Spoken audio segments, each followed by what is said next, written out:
tienes la palabra, Jeremías 32 es el texto para el día de hoy, otro texto del Antiguo Testamento. Yo creo como otros han dicho que el Antiguo Testamento revela el carácter de Dios, despliega el carácter de Dios mucho más ampliamente, no quiero decir mejor, pero más ampliamente que lo vemos en el Nuevo Testamento. Esas son las palabras de R.C. Sproul en una de sus enseñanzas del pasado reciente. Y yo voy a ir en buen dominicano directo al grano, porque tenemos mucho territorio que recorrer. Si tienes tenis te lo puedes poner, porque tenemos que correr y tenemos mucho entendimiento que afinar, cosas quizás que corregir, de manera que no entretengas tu mente en ningún momento, porque va a necesitar tu concentración. Guerra avisada no mata soldado, si lo mate por descuidado. De manera que encarecidamente te pido que puedas pedirle a Dios que enfoque tu mente en el día de hoy. El tema de mi mensaje en el día de hoy es el Dios omnipotente, más bien el título de mi mensaje. Y esto hace referencia, para citar desde ya uno de los puritanos, Stephen Charnock, que escribió acerca del carácter y los atributos de Dios. Habla de que la omnipotencia de Dios tiene que ver con el hecho de que Dios tiene el poder y la habilidad para hacer todo lo que a Él le plazca, conforme con su infinita sabiduría y conforme con su voluntad santa e infinita. En otras palabras, dicho de otra manera, Dios hace lo que hace conforme a su poder infinito, conforme a su sabiduría infinita y conforme a su voluntad, que es santa e igualmente infinita. Y quizás para algunos todavía como que no esté completamente clara la idea, de manera que te voy a ayudar a desempacar esa idea un poco más. La omnipotencia de Dios, de la cual estamos hablando hoy, está relacionada a su voluntad, a su sabiduría y a su poder. La voluntad de Dios determina que algo debe ser hecho. Ese es su deseo. Dios lo piensa, ese es el deseo que tengo y esa es mi voluntad, diría Dios. La sabiduría de Dios determina cómo voy a hacer eso que deseo que se haga. Y luego el poder de Dios garantiza que sea hecho. Garantiza que mi voluntad se lleve a cabo. Y el hecho de que Dios es, perdón, todopoderoso, el Shaddai, como es mencionado desde el libro del Génesis, es un atributo que Dios quiere que nos quede claro. Si aún usando nuestras traducciones modernas, si usa la Nueva Biblia de las Américas, te va a encontrar que la palabra todopoderoso es usada 56 veces para referirse a Dios, pero si usa la Nueva Versión Internacional, te encontrarás que la palabra todopoderoso aparece 334 veces. No hay dudas de que Dios quiere que tú y yo entendamos que Él es omnipotente, que no hay nada imposible para Dios. Es más, que no hay nada ni siquiera difícil para Dios. Imposible es una cosa, no lo hay. Pero Dios te dice, no estamos hablando ni siquiera de imposibilidades.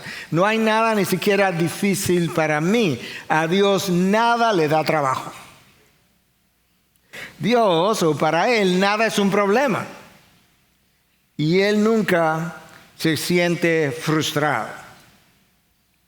¿Te imaginas? Dios nunca ha dicho, ¿qué problema este muchacho? Oye, estoy frustrado con esto que no lo puedo resolver.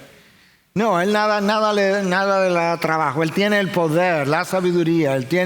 Si tiene la voluntad, Él tiene entonces el poder para realizar dicha voluntad. Yo creo que muchas veces nosotros hemos leído pasajes, aún en el Nuevo Testamento, le hemos pasado por alto y no nos hemos percatado de cuánto énfasis Dios hace en su poder. Escucha este versículo de Marcos 14, 62. Jesús hablando, escucha. Jesús le contestó, yo soy. Y verán al Hijo del Hombre sentado en la diestra del poder y viniendo con las nubes del cielo.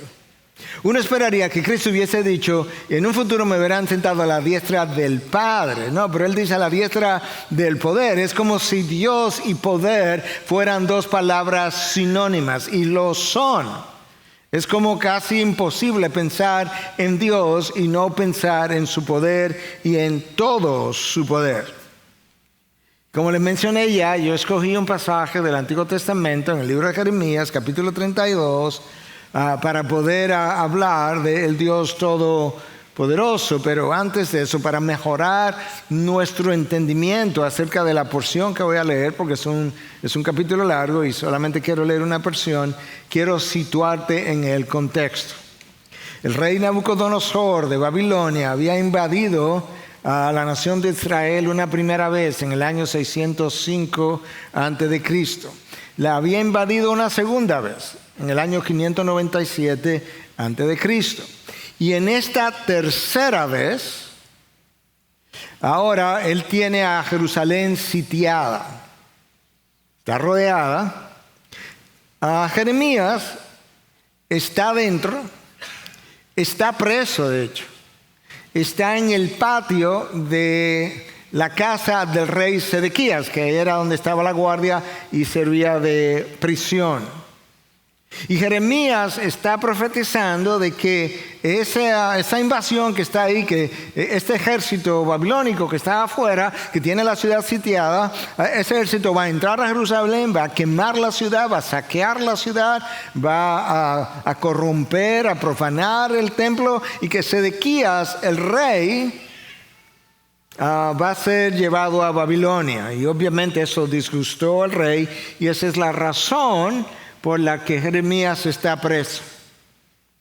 Mientras tanto, Dios le está diciendo a Jeremías que al mismo tiempo que él está viendo va a ver esta ciudad saqueada, quemada, el templo profanado, que los israelitas, después que pasen 70 años en Babilonia, van a regresar y otra vez van a ocupar esos territorios, y que de nuevo van a haber títulos de propiedad, y que él quiere que quede evidencia de que el Dios de los cielos, que trajo esta calamidad sobre ellos, garantizó en este tiempo, años antes de que eso iba a ocurrir, y le dice a Jeremías, mira, mañana va a venir el hijo de tu tío, el hijo Anamel de tu tío, va a venir y te va a ofrecer que le compres una propiedad, que redimas una propiedad, porque tú tienes el derecho a la propiedad. Pero resulta que la propiedad está en Anatot, que es un terreno donde ya están los ejércitos de Babilonia. Tú me estás ofreciendo que te compre un terreno que ya está ocupado por ejércitos enemigos. Y Dios le dice, sí, yo quiero que eso ocurra, porque luego tú vas a encontrar un envase, una vasija, que pueda durar mucho tiempo. Quiero que ponga el certificado de propiedad en esa vasija y que sea guardada, de manera que cuando los israelitas regresen después de 70 años en el exilio, quede evidencia de que Dios profetizó de que esto iba a ocurrir. Y cuando ellos vean que tú compraste un territorio ocupado antes de irse al destierro, ellos sabrán que el Dios de los cielos, con su poder, fue capaz de llevar a cabo lo que prometió. ¿Están conmigo? Ok. Entonces, con este entendimiento, vamos a comenzar a leer en Jeremías 32, versículo 16. Después de haber entregado la escritura de compra, es el título de propiedad, a Baruch, hijo de Nerías, oré al Señor, Señor Dios, ciertamente tú hiciste los cielos y la tierra con tu gran poder y con tu brazo extendido. Nada es imposible para ti, que muestras misericordia a millares, pero que castigas la iniquidad de los padres en sus hijos después de ellos, Oh grande y poderoso Dios, el Señor de los ejércitos es su nombre. Él es grande en consejo y poderoso en obras, cuyos ojos están abiertos sobre todos los caminos de los hijos de los hombres, para dar a cada uno conforme a sus caminos y conforme al fruto de sus obras. Tú realizaste señales y portentos en la tierra de Egipto hasta este día, y en Israel y entre los hombres, y te has hecho un nombre como se ve hoy. Sacaste a tu pueblo Israel de la tierra de Egipto con señales y portentos, con mano fuerte y con brazo extendido y con gran terror. Y le diste esta tierra que habías jurado dar a sus padres, tierra que emana leche y miel. Aquí está el problema. Ellos entraron y tomaron posesión de ella, pero no obedecieron tu voz, ni anduvieron en tu ley. No hicieron nada de todo lo que le mandaste hacer. Por tanto, tú has hecho venir sobre ellos toda esta calamidad. Jeremías está pensando en el Dios creador que a través de su poder creó los cielos y la tierra, y está ahora tratando de decirle a ellos: ese Dios con ese poder que creó todo lo que tú ves, es el Dios que hoy promete que a pesar de que esta ciudad va a arder en llama y que todo va a ser dejado como si nada hubiese quedado con vida después del cautiverio, que ustedes se merecen, porque Dios ha visto su desobediencia, y es el Dios que tiene ojos, que sigue todos los caminos de los hombres, ha garantizado su justicia. Él también dice que llegará el tiempo en que ustedes regresarán. Jeremías hace lo que la mayoría de nosotros hacemos, por lo menos yo hago eso y creo que muchos también, y es que cuando pensamos en el poder de Dios, pensamos en la creación. Y ciertamente la creación es un buen testimonio de que nosotros tenemos un Dios todopoderoso. 200 billones de trillones de astros, hablamos la semana pasada, creados por Dios, sostenidos por Dios. Es como, wow, ¿qué clase de poder es este? Si tú quieres tener una idea de cuánto poder puede haber en la persona de Dios, déjame darte un dato acerca de una de los 200 billones de trillones de estrellas. ¿Okay? Uno solo, nuestro Sol. En un artículo que salió publicado en el periódico de Boston que se llama The Boston Globe en el pasado reciente, refiriéndose al Sol, dice que produce 400 trillones de vatios por segundo. Tú dirás, ¿qué es eso? ¿Cuánto es eso? No vaya muy rápido, yo te voy a decir. Para poner esto en un contexto loco, dice el autor, en un crazy context. Cada segundo el Sol produce la misma energía que 1 billón de bombas de 1 megatón. Estas son bombas atómicas usualmente. 1 billón de ellas, cada segundo. En un segundo nuestro Sol produce energía suficiente para casi 500,000 años de las necesidades actuales de nuestra llamada civilización. En un segundo, el Sol acaba de producir toda la energía que nuestra humanidad presente pudiera consumir, y lo puede hacer por 500,000 años más. En un segundo.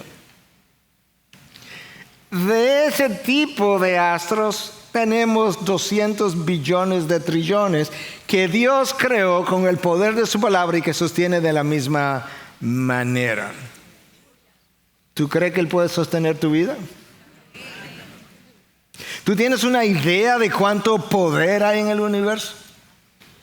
Y yo menciono eso precisamente porque ese universo es así sostenido por nuestro Dios día a día, por medio de su palabra, minuto a minuto, segundo a segundo, y lo peor de lo más extraordinario, sin cansarse. En Isaías 40:28 dice Dios: ¿acaso no lo sabes? ¿Es que no lo has oído? El Dios eterno, el Señor, el creador de los confines de la tierra, no se fatiga ni se cansa. Wow.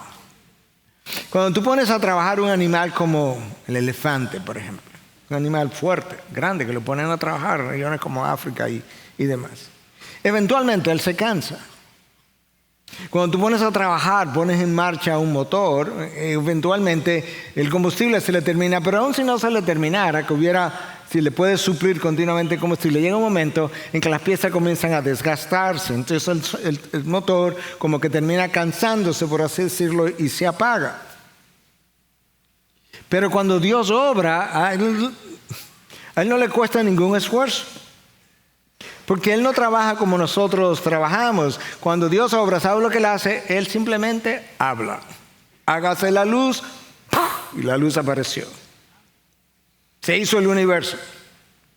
Escucha cómo el Salmo 33:6 lo dice. Por la palabra del Señor fueron hechos los cielos, y todo su ejército por el aliento de su boca. Los cielos fueron hechos por la palabra del Señor, y los seres angelicales fueron hechos por el aliento del Señor, como Adán, en quien Dios sopló aliento de vida. Y 3 versículos más adelante, en el versículo 9 del Salmo 33, porque Él habló y fue hecho.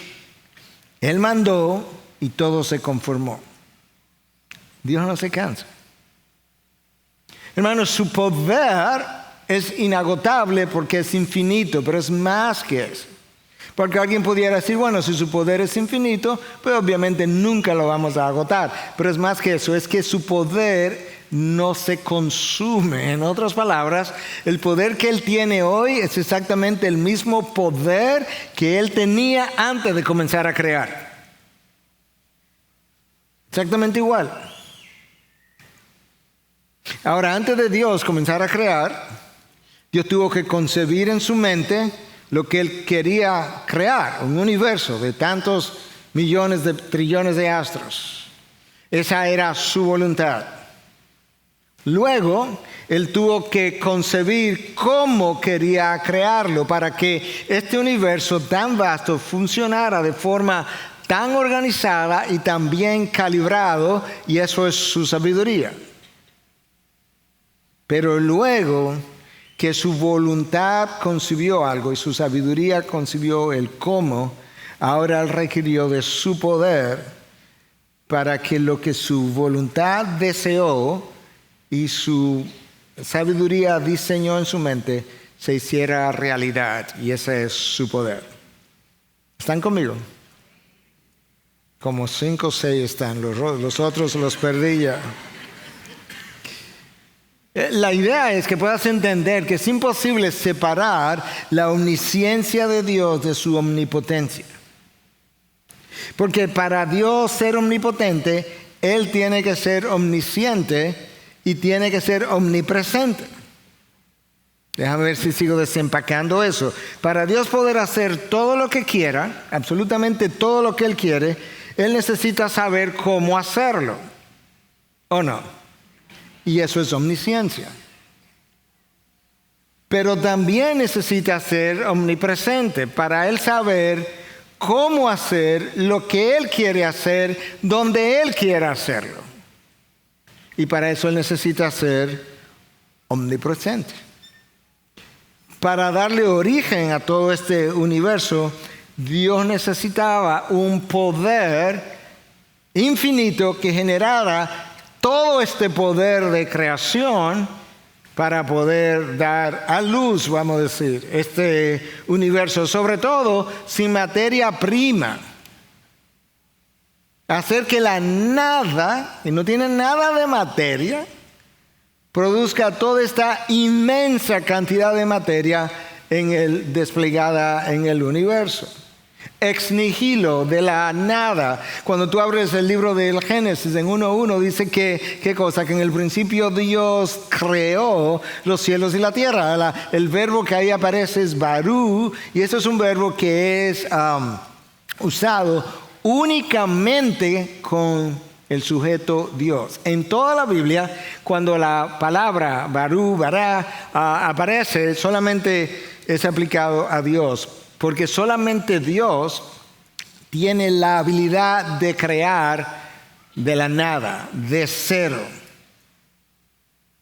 Y ese poder hace realidad lo que su mente concibe. Es un poder único, sui generis, independiente, autosuficiente.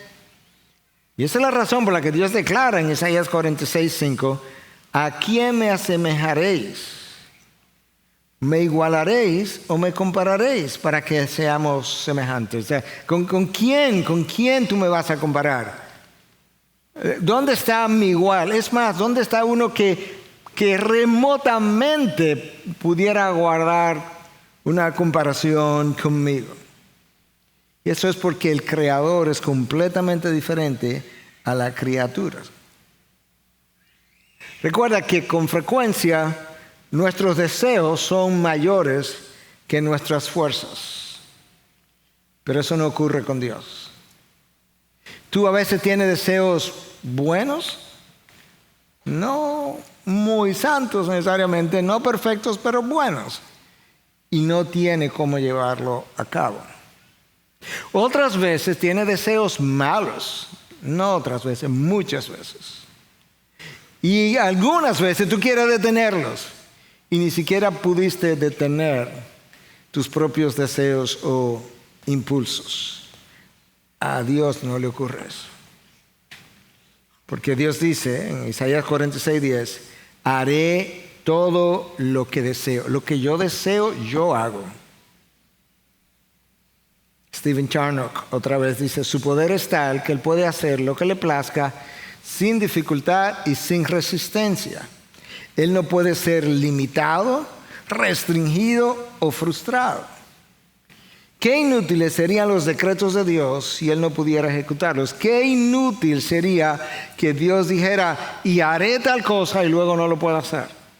Qué inútil sería como los gobiernos de la tierra, y vamos a hacer y luego no pueden ejecutar. Serían inútiles así, pero eso no ocurre con Dios. Escucha lo que el salmista llegó a entender con menos Biblia que nosotros, con menos ciencia que nosotros.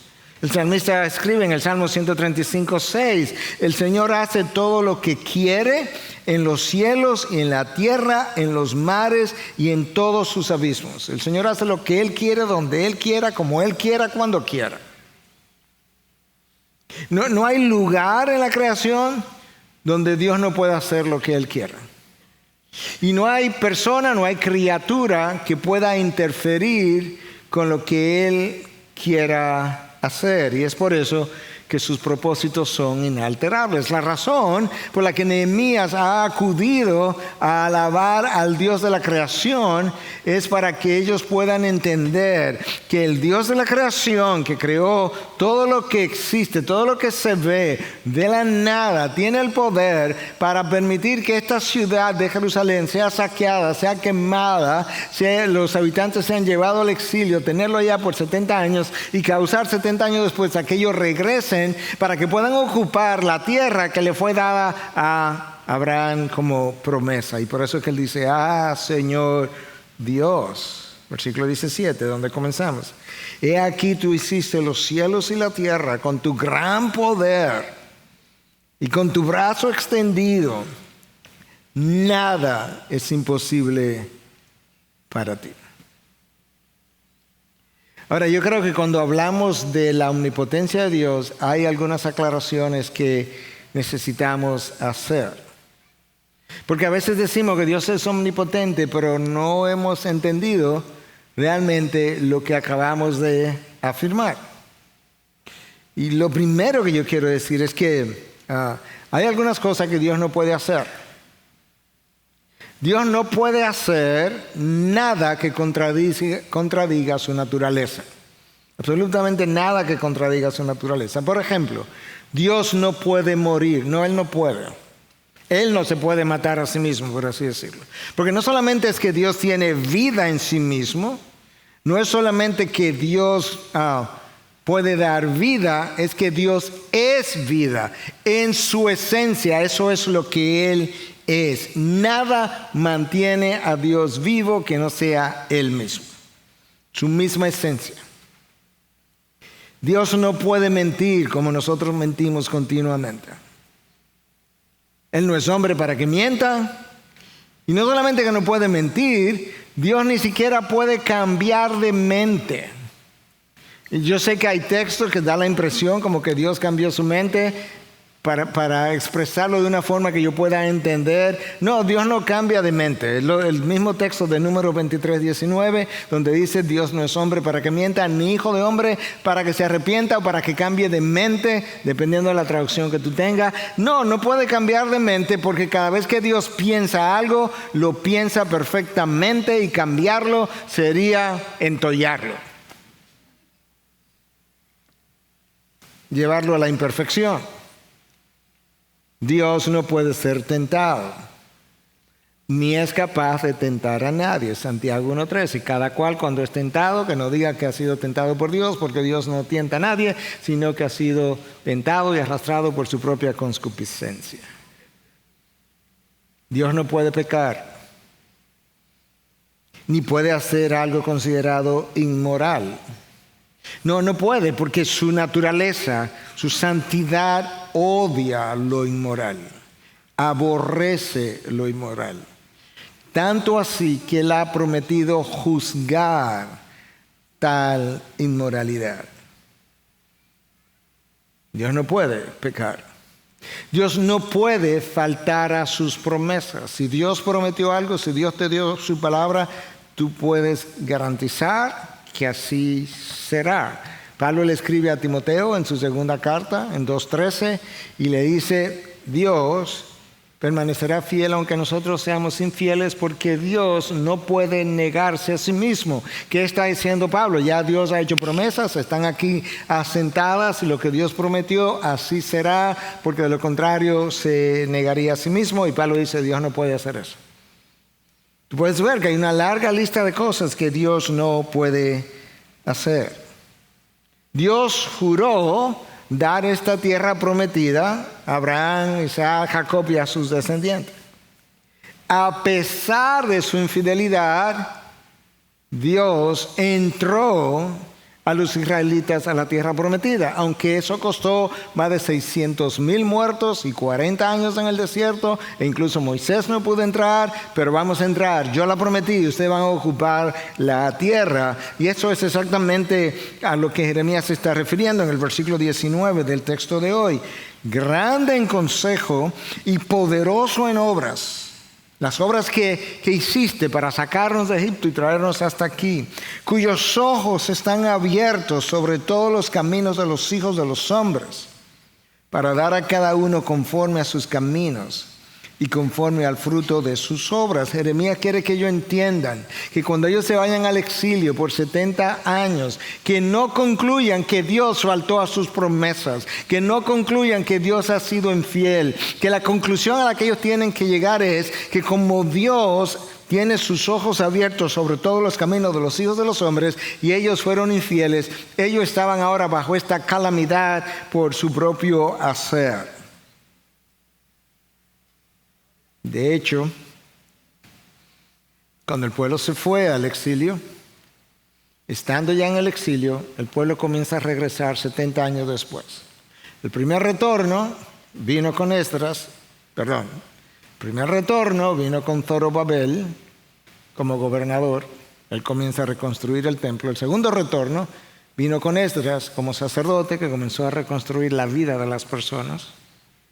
Y el tercer retorno vendría con Nehemías. Nehemías está todavía en Babilonia. Nehemías es quien va a pedirle permiso al rey Ciro para regresar. Y Nehemías está reflexionando acerca del pecado del pueblo. Y en un momento dado, en 9:32, se dirige a Dios de esta manera: Dios grande, poderoso y temible. Nehemías está reflexionando acerca del poder de Dios, Dios grande, poderoso y temible, en el contexto de la aflicción que ha venido a su propio pueblo por violar su ley. Nehemías está consciente de que hay un poder en lo que es la justicia de Dios, la ira de Dios, que el hombre no conoce, rechaza, no cree, se burla de ese poder de su ira, de su justicia.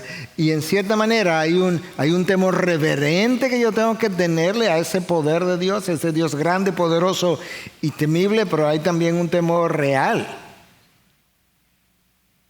Porque tenemos que entender que los atributos de Dios están todos entrelazados. De manera que si Dios es justo, a la hora de él aplicar su justicia es igualmente omnipotente como son el resto de sus atributos. Déjame contarte una historia real de un intercambio en Twitter con un desconocido. Yo raramente respondo, pero hay cosas que, no sé, quizá hasta por inspiración de Dios tiendo a responder. Yo vi algo, una verdad en inglés y la traduje. Y esta persona responde a esa traducción. Entonces, la verdad es esta. No es una bendición si tienes que pecar para obtenerlo. No es una bendición si tienes que pecar para obtenerlo. Esta persona, a quien no conozco, me responde: Doc, yo pido perdón después y no pasa nada.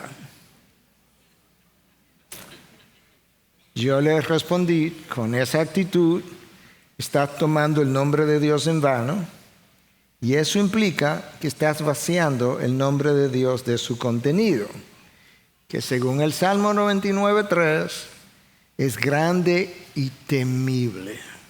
Su nombre es grande y temible. Él me respondió: ok, Doc, me voy a sentar a esperar las consecuencias. Yo le respondí que aunque no le conocía, me entristecía, y en verdad me entristecía, la condición de su corazón. Él me respondió: no, Doc, no se preocupe, según mi cardiólogo, mi corazón está muy bien. Ore por mis finanzas, que son las que están mal. En ese punto yo quise hacer una última ilustración usando la palabra. Le dije: lo lamento porque Romanos 2:5 dice que por causa de tu terquedad y de tu corazón no arrepentido, estás acumulando ira para ti en el día de la ira y de la revelación del justo juicio de Dios. Hermanos, cuando Dios nos llama la atención, nos deja ver que hemos transgredido su ley y no respondemos debido a nuestra terquedad y corazón no arrepentido, lo único que estamos haciendo es acumulando ira para en algún día ser visitado por ella. El versículo 23 del texto de hoy nos deja ver parte de esa realidad, parte del poder de la ira de Dios. Escucha a Jeremías hablando de que esta ciudad, esta es la tierra prometida en la que ustedes hoy habitan. Ustedes entraron, versículo 23, y tomaron posesión de ellas, pero no obedecieron su voz, ni anduvieron en su ley. No hicieron nada de todo lo que les mandaste hacer. Por tanto, tú has hecho venir sobre ellos toda esta calamidad. Jeremías está tratando de decirle: escuchen, ustedes están a punto de ver a Nabucodonosor entrar a la ciudad, saquear la ciudad, profanar el templo, irse al exilio un grupo de ustedes. Pero yo quiero que ustedes entiendan que esta calamidad ha sido traída sobre ustedes por ustedes mismos, por Dios, pero debido a que no escucharon su voz, no hicieron nada de lo que Él les mandó hacer. Eso es parte del poder de su justicia. Escucha cómo el profeta Isaías, cómo Dios habla a través del profeta Isaías en otro contexto de ese mismo poder de su justicia. Isaías 14, 26, 27. Este es el plan acordado contra toda la tierra, contra la tierra entera. Y esta es la mano que está extendida contra todas las naciones. Si el Señor de los ejércitos lo ha determinado, ¿quién puede frustrarlo? Y en cuanto a su mano extendida, ¿quién puede volverla atrás? Ahora, esto es un tiempo futuro todavía que no ha llegado, pero Isaías dice: ha sido decretado el poder de su justicia sobre todas las naciones Y quiero que sepáis, ahí está diciendo, que si Dios ha extendido su mano, que es una forma de decir, si Dios ha decidido hacer algo, no hay nadie que le pueda dar marcha atrás. Y eso es el poder de su justicia, es algo que necesita ser predicado en nuestra generación, porque la iglesia del siglo XX y XXI ni siquiera quiere, y los pastores ni siquiera quieren predicar de estas cosas. Como bien escribió A.W. Pink, la iglesia de hoy no refleja la gloria del Dios del universo de la misma manera que una vela encendida al mediodía no refleja la gloria del sol.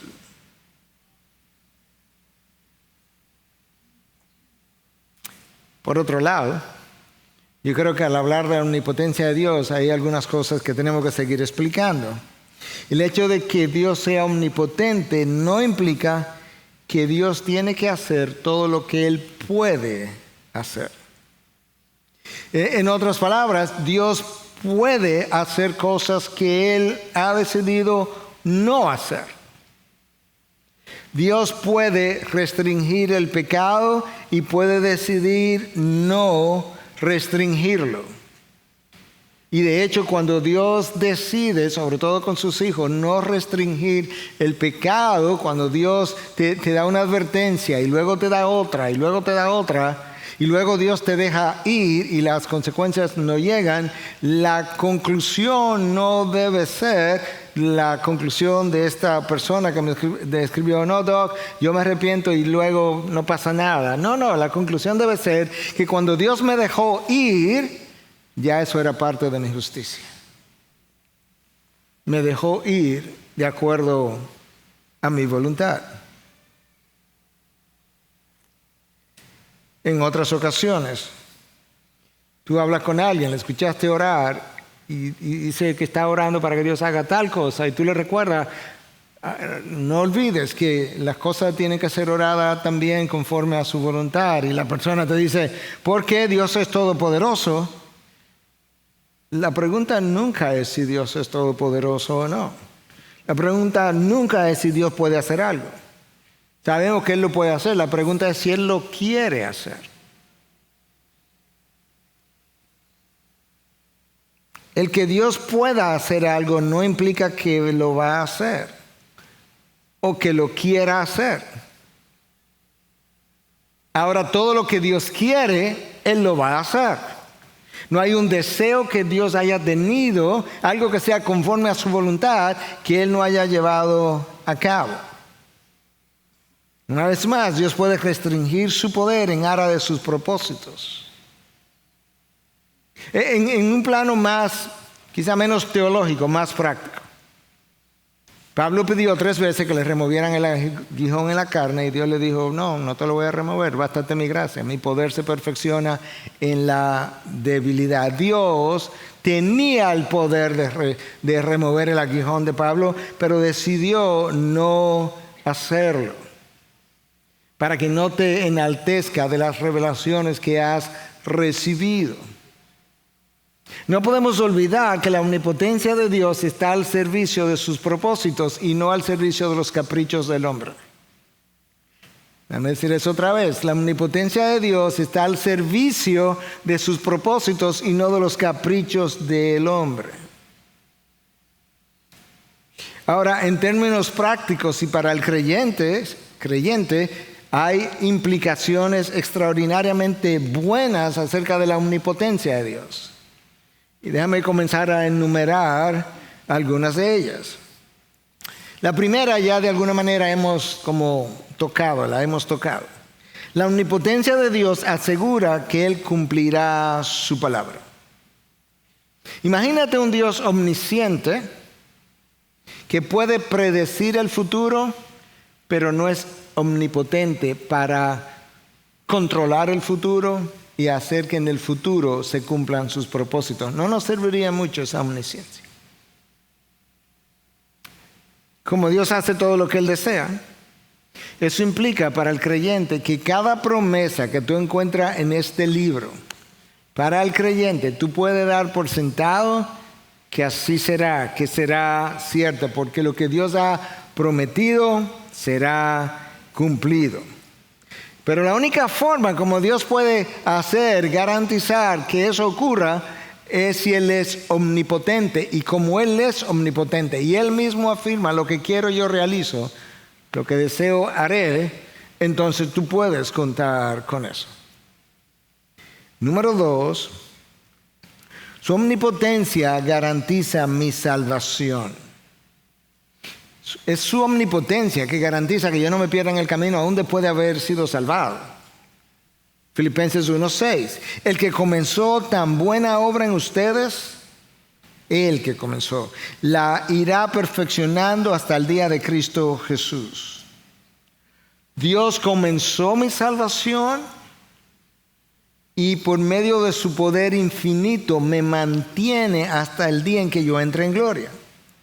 De tal forma que su omnipotencia no es simplemente un concepto teológico, es una verdad extremadamente práctica para mi vida. Y por tanto, para el creyente, la omnipotencia de Dios, para el creyente que está en sus caminos, la omnipotencia de Dios, lejos de amedrentarlo, debería afirmarlo, tranquilizarlo, darle paz. Porque siempre, como cantábamos, habrá uno más entre las llamas. Siempre habrá uno más sobre las aguas. Y aunque pase por las aguas, no me abnegarán. Y aunque pase por el fuego, no me quemaré. Pablo le escribe a Timoteo, al final de sus días: Timoteo, yo estoy preso, pero ¿sabes qué? Yo sé en quién yo he creído. Y estoy seguro de que Él tiene el poder para guardar hasta aquel día lo que he dejado a su cuidado. Esa es una traducción, creo que la Nueva Traducción Viviente. Timoteo, yo le entregué mi vida al Señor cuando vine a Él. Eso que yo dejé a su cuidado, yo tengo la certeza de que Él tiene el poder para guardar esa vida, esa salvación, hasta aquel día. Y Judas viene detrás. En versículos 24 y 25, Judas solamente tiene un capítulo y dice: y aquel que es poderoso, dunamai, aquel que es poderoso para guardaros sin caída y para presentaros sin mancha en presencia de su gloria, con gran alegría, al único Dios nuestro Salvador, por medio de Jesucristo nuestro Señor, sea gloria, majestad, dominio y autoridad, antes de todo tiempo y ahora y por todos los siglos. Amén. Judas está diciendo: escucha, yo estoy a punto de cerrar mi carta. Con esto él cierra su carta. Y yo quiero cerrar con una doxología, alabando a Dios y alabando lo que Él es. Pero él cierra con una doxología que exalta el poder de Dios en relación a mi salvación. A aquel que es poderoso para guardaros sin caída. Aquel a quien nadie puede arrebatarme de sus manos. Aquel que comenzó la buena obra la va a terminar. Aquel que es poderoso para guardar aquello que yo le entregué la primera vez. La seguridad eterna del creyente está íntimamente relacionada a la omnipotencia de Dios. Si Dios no fuera omnipotente, Satanás te arrastraría una y otra vez.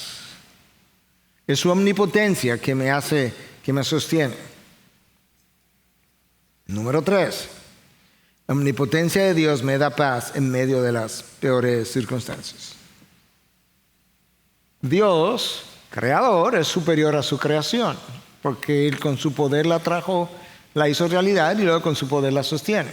Por tanto, cuando los mares se agitan o cuando la tierra sufre cambios, Salmo 46, y se remueven los cimientos, Dios, el creador, está por encima de esa creación y la puede controlar. Él supo abrir el mar, Él supo cerrar el mar, Él supo calmar la tormenta. ¿Recuerda la historia de Cristo en la barca? Hay una tormenta y Cristo está durmiendo. ¿Tú te imaginas en una barca yendo para arriba y para abajo y los vientos soplando y las olas mojando prácticamente adentro y Cristo ahí durmiendo? Los discípulos van todos agitados donde el Señor y le dicen, Señor, ¿no te preocupa que nos ahogamos? ¿No te importa, de hecho? El Señor se levanta con toda su calma y le dice al mar, cállate, sosiégate.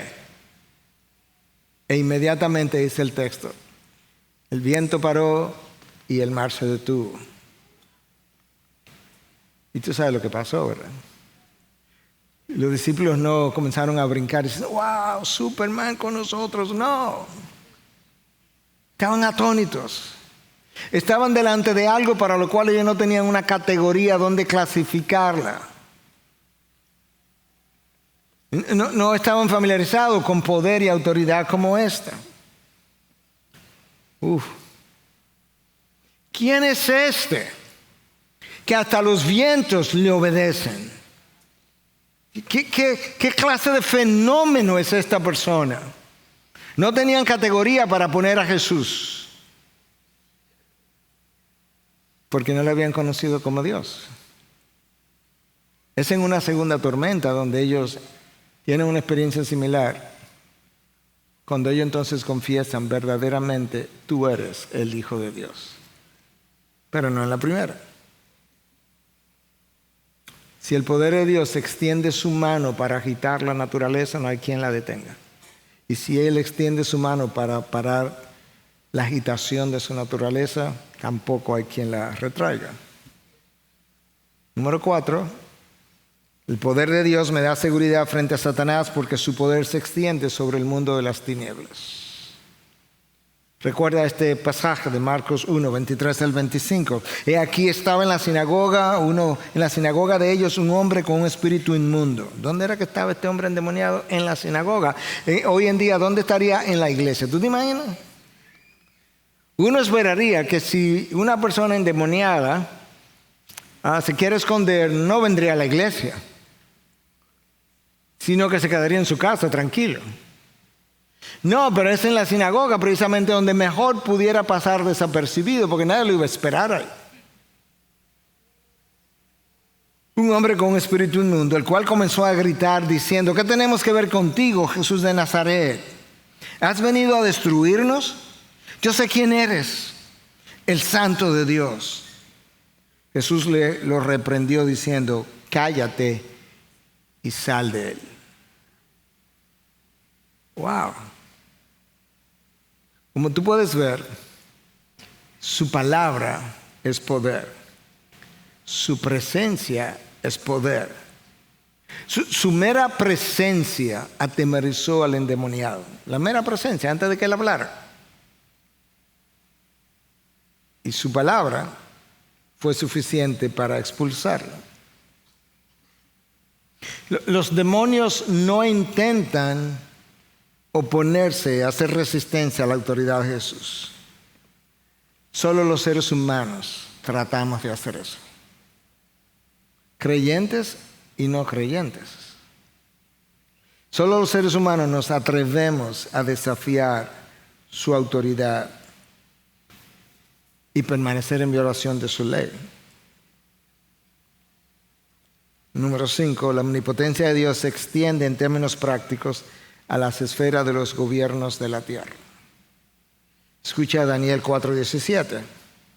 Que el Altísimo domina sobre el reino de los hombres y se lo da a quien le place y pone sobre él al más humilde de los hombres.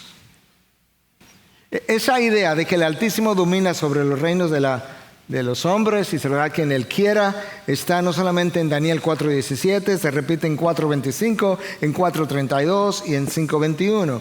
Dios quería que Nabucodonosor, Babilonia, nosotros entendiéramos que justamente la razón por la que Nabucodonosor pierde la cabeza por 7 años y quedó enfermo entonces tanto de corazón como de la cabeza fue precisamente por desafiar a Dios. Isaías 40:15 se refiere a las naciones como una capita de polvo en una balanza. ¿Tú has visto las balanzas, verdad? que con el tiempo, cuando están ahí expuestas, con nada puesta de un lado o del otro, como que le cae polvo y tú lo miras así con una luz y se ve esa capita de polvo. Dios dice, así me pesan las naciones. Así es el peso de las naciones para mí. Insignificante. De hecho, si no nos quedaba claro, en el versículo 17 del capítulo 40 de Isaías, Dios dice, todas las naciones ante Él son como nada, menos que nada, e insignificantes son consideradas por Él. ¿Cuánto es la nada? Nada. Y Dios dice, no, son menos que nada. Son incluso insignificantes ante mi presencia. Eso implica que las naciones no escriben su propia historia. Dios escribe la historia de las naciones. Las Naciones Unidas se pueden reunir a hablar lo que quieran hablar. Se pueden reunir a puerta cerrada. Nadie puede grabar nada. Nadie puede filmar nada. Nadie va a hablar nada al salir. Dios lo vio todo, lo escuchó todo y lo juzgará todo. Salmo 33:10. El Señor hace nulo el consejo de las naciones.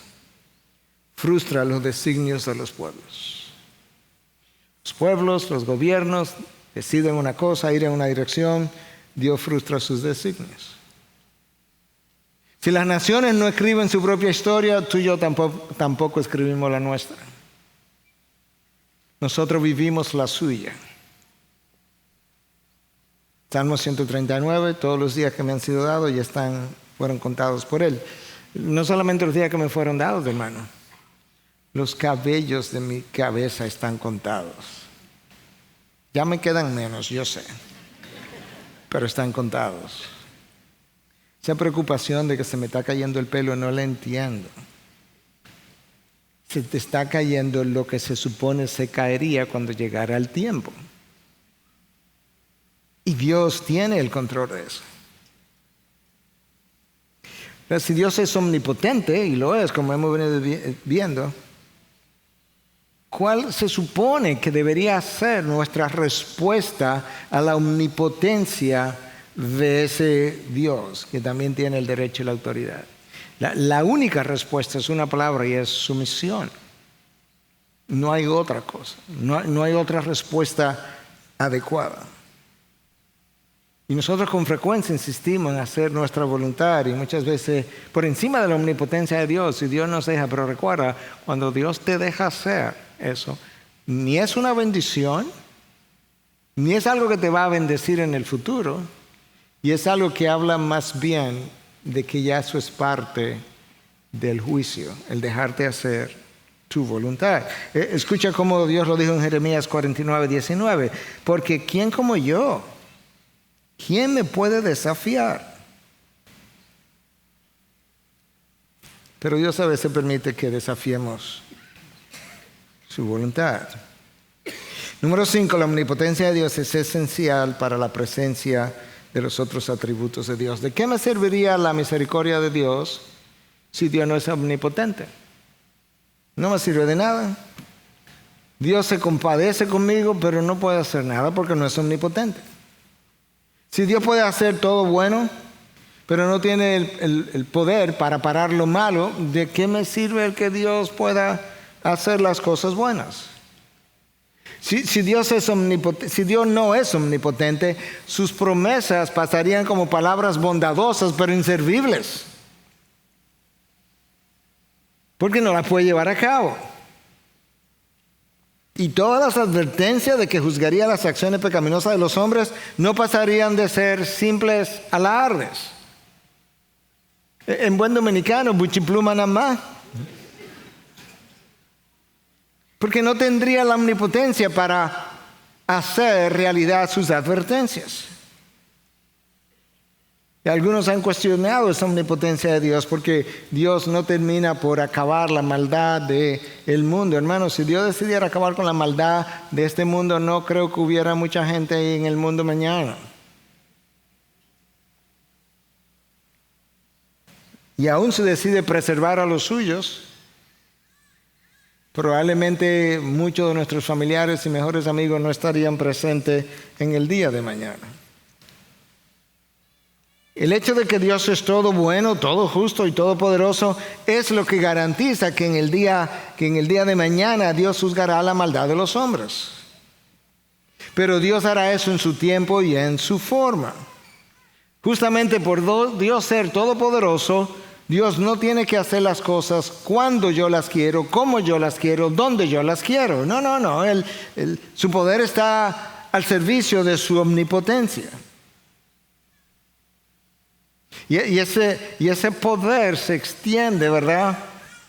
Hablando de cómo el poder de Dios es esencial para la presencia de otros atributos. Ese poder interactúa junto con su santidad.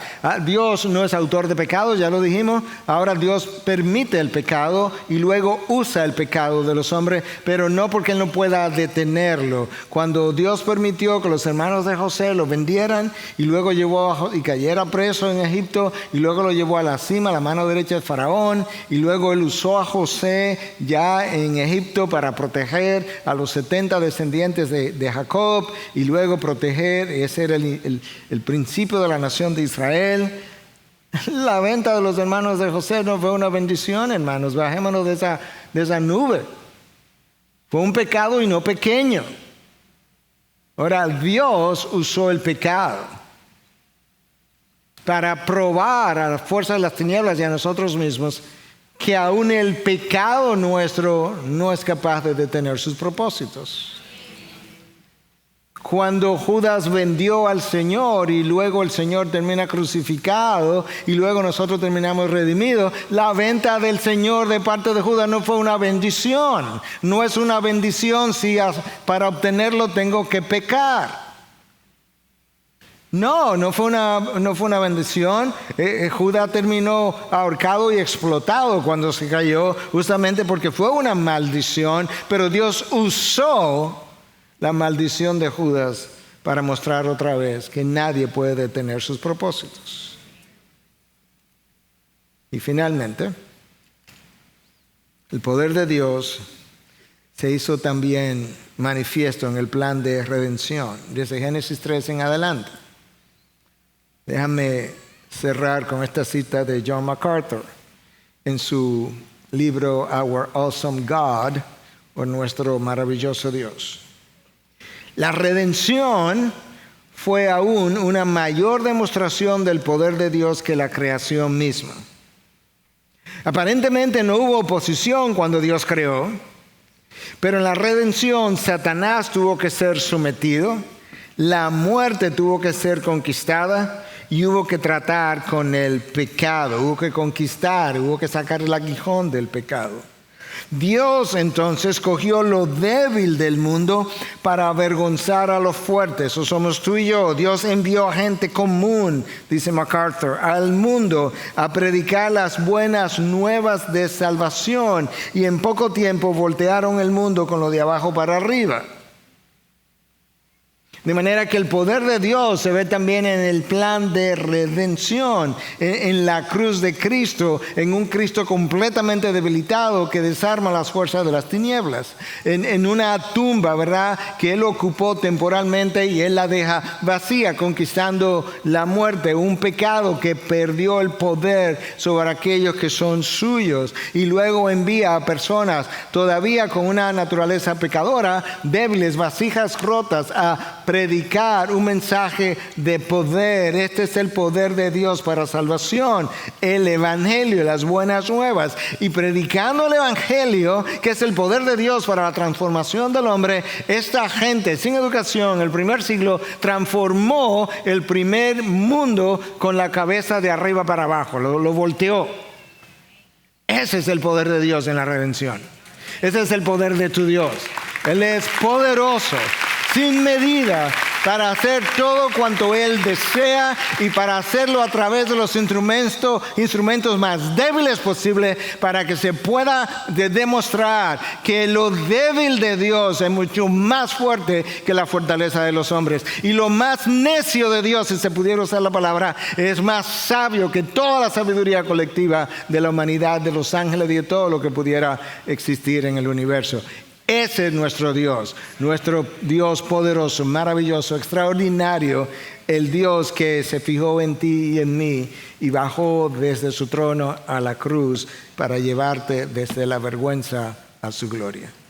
Padre, gracias. Gracias porque tú eres poderoso, extraordinariamente poderoso. Y que tu poder se extiende a todos los ámbitos del quehacer humano y de la existencia humana.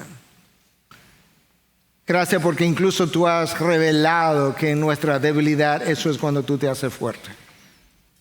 Gracias porque tú has demostrado que a través de vasijas rotas que tú tienes que reparar, tú predicas una verdad que repara el corazón y la mente de los hombres y la vida de los hombres.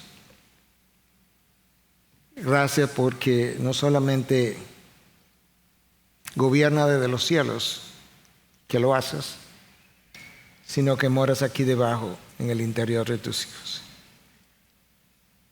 Ayúdanos a glorificarte todavía más en el día de hoy cuando cantemos. Y ayúdanos a pensar todavía más acerca de tu poder al cantar. En Cristo Jesús. Amén. Amén. Gracias por acceder a este recurso. Espero que haya sido de gran bendición para tu vida. Te sugiero que te suscribas a este canal de forma que tú puedas recibir notificación la próxima vez que hayamos subido un nuevo recurso que pueda servirte de instrucción y bendición.